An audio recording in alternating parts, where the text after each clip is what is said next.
एक बार की बात है, एक दिन गौतम बुद्ध किसी गांव में प्रवचन दे रहे थे। उस गांव में उन्होंने एक दुखी व्यक्ति को देखा।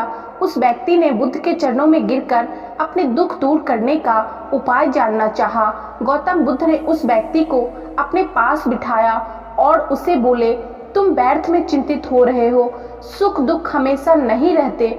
मैं तुम्हें एक कहानी सुनाता हूँ, उसे ध्यान से सुनो। किसी नगर में एक सेठ रहता था। वह बड़ा ही उदार और परोपकारी था। उसके दरवाजे पर जो भी आता वह उसे खाली हाथ नहीं जाने देता था और दिल खोलकर उसकी मदद करता था। एक दिन उसके यहाँ एक आदमी आया। उसके हाथ में एक पर्चा था जिसे वह बेचना चाहता था। उसके पर्चे पर लिखा था, सदा ना रहे। भला इस तरह के पर्चे को कौन खरीदता, लेकिन सेठ ने उसे तत्काल खरीद लिया और अपनी पगड़ी के एक छोर में बांध लिया। नगर के कुछ लोग सेठ से ईर्ष्या करते थे।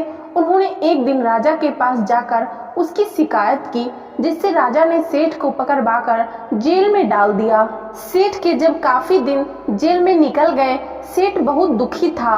क्या करे, उसकी समझ में कुछ नहीं आ रहा था।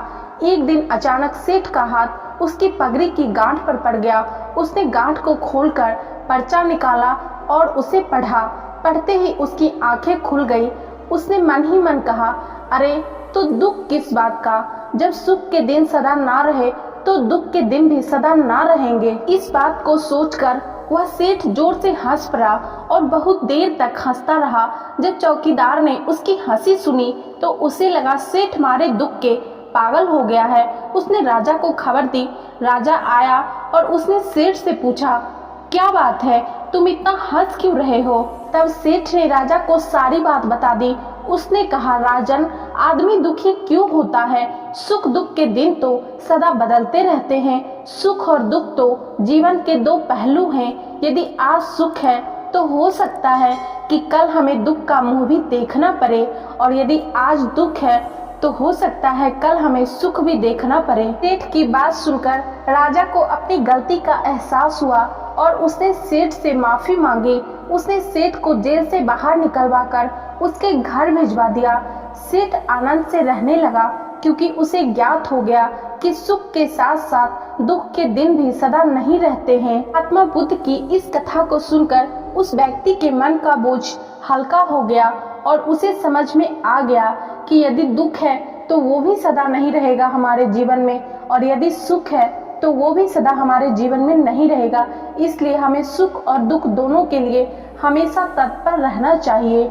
उसने महात्मा बुद्ध से आशीर्वाद लिया और अपने घर की ओर चल दिया। दोस्तों, महात्मा बुद्ध की इस कहानी से हमें यही सीख मिलती है कि यदि हमारे जीवन में दुख आता है तो हमें घबराना नहीं चाहिए।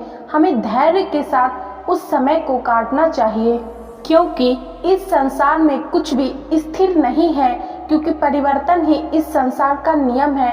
यदि सुख है तो दुख में परिवर्तित हो सकता है, और यदि दुख है तो वो भी सुख में परिवर्तित हो सकता है।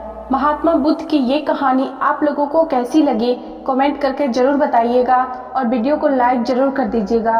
और चैनल पर नए हैं तो चैनल को सब्सक्राइब करके बेल नोटिफिकेशन जरूर प्रेस कर लीजिएगा, ताकि हमारे चैनल पे आने वाले अगले सभी वीडियो का नोटिफिकेशन आप लोगों तक पहुंचता रहे।